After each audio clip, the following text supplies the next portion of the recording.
Parliamentary جتنے بھی ہیں نا یہ یہاں کا یہ آپ پنڈال نہیں بھر سکتے، جو مرضی کر لیں۔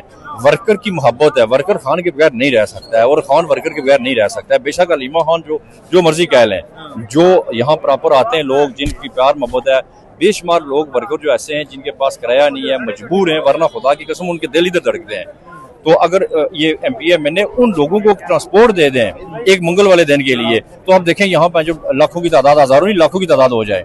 ان کو باقاعدہ استعفیٰ دینا چاہیے اور اس حلقے میں ان کو دوسرا بندہ نامزد کرنا چاہیے کہ آئندہ پاکستان تحریک انصاف اس ایم پی ایم این اے کو ٹکٹ نہیں دے گی، اس بندے کو دے گی، تب جا کے یہ پارٹی کا سسٹم جو ہے وہ اسٹرکچر ٹھیک ہوگا۔ ادروائز اس طریقے سے کمیٹیاں تو بنتی رہتی ہیں نا جب تک یہ نوٹس نہیں لیں گے۔ اچھا، ویسے اگر جس طرح علیمہ خان نے روکا ہے کہ یہاں پہ ورکر نہ آئیں، بہت ساری خواتین آ جاتی ہیں، مرد حضرات بہت سارے آ جاتے ہیں، کیا بہتر ہوتا ہے کہ اگر وہ آج یہاں پہ نہ آتے تو پارلیمنٹیرین کا پتہ چل جاتا کہ کتنی بڑی تعداد میں یہاں پہ؟ دیکھیں یہ بالکل آپ کو میں نے کہا نا کہ کچھ بھی ہو جائے نا۔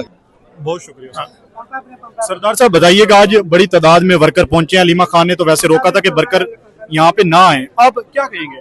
دیکھیں ورکر تو ہمیشہ سے مار کھا رہے ہیں، ورکر ہمیشہ سے پہنچ رہے ہیں اور ورکر کو کوئی باضابطہ طور پر بلاتا بھی نہیں ہے۔ تب ورکر کو بلایا جاتا ہے جب خاص کر کے علیمہ خان کی طرف سے کہ یہاں تعداد زیادہ کرنی ہے، یا جب وہ سمجھتی ہیں کہ آپ ورکر کو آنا چاہیے۔ دوسری بات، جلسے جلوس ورکر کی وجہ سے کامیاب ہوتے ہیں۔ یہ ایم پی ایم این اے جو مرضی کر لیں، اگر یہاں ورکر نہ آئے تو ایم پی ایم این اے یعنی کہ آپ ان کو گھر سے اگر پکڑ کے بھی لائیں تب بھی یہ تعداد پوری نہیں کر سکتے ہیں، تو یہ تعداد پوری نہیں کر سکتے ہیں۔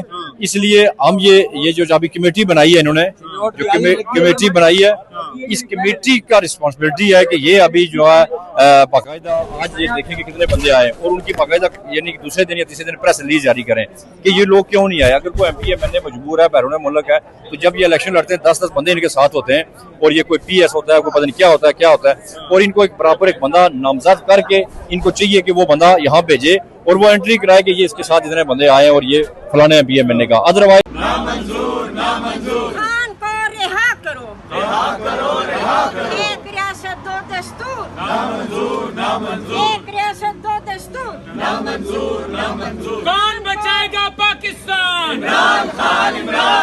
کون بچائے گا پاکستان؟ کون بچائے گا پاکستان؟ رہا کرو، رہا کرو، عدلیہ پہ حملہ نامنظور، ججز پہ حملہ نامنظور، ججز پہ حملہ نامنظور۔ تیرا یار میرا یار، قیدی نمبر 804، تیرا یار میرا یار، قیدی نمبر 804، نہ وہ باغی نہ غدار، قیدی نمبر 804، نہ وہ باغی نہ غدار، قیدی نمبر 804۔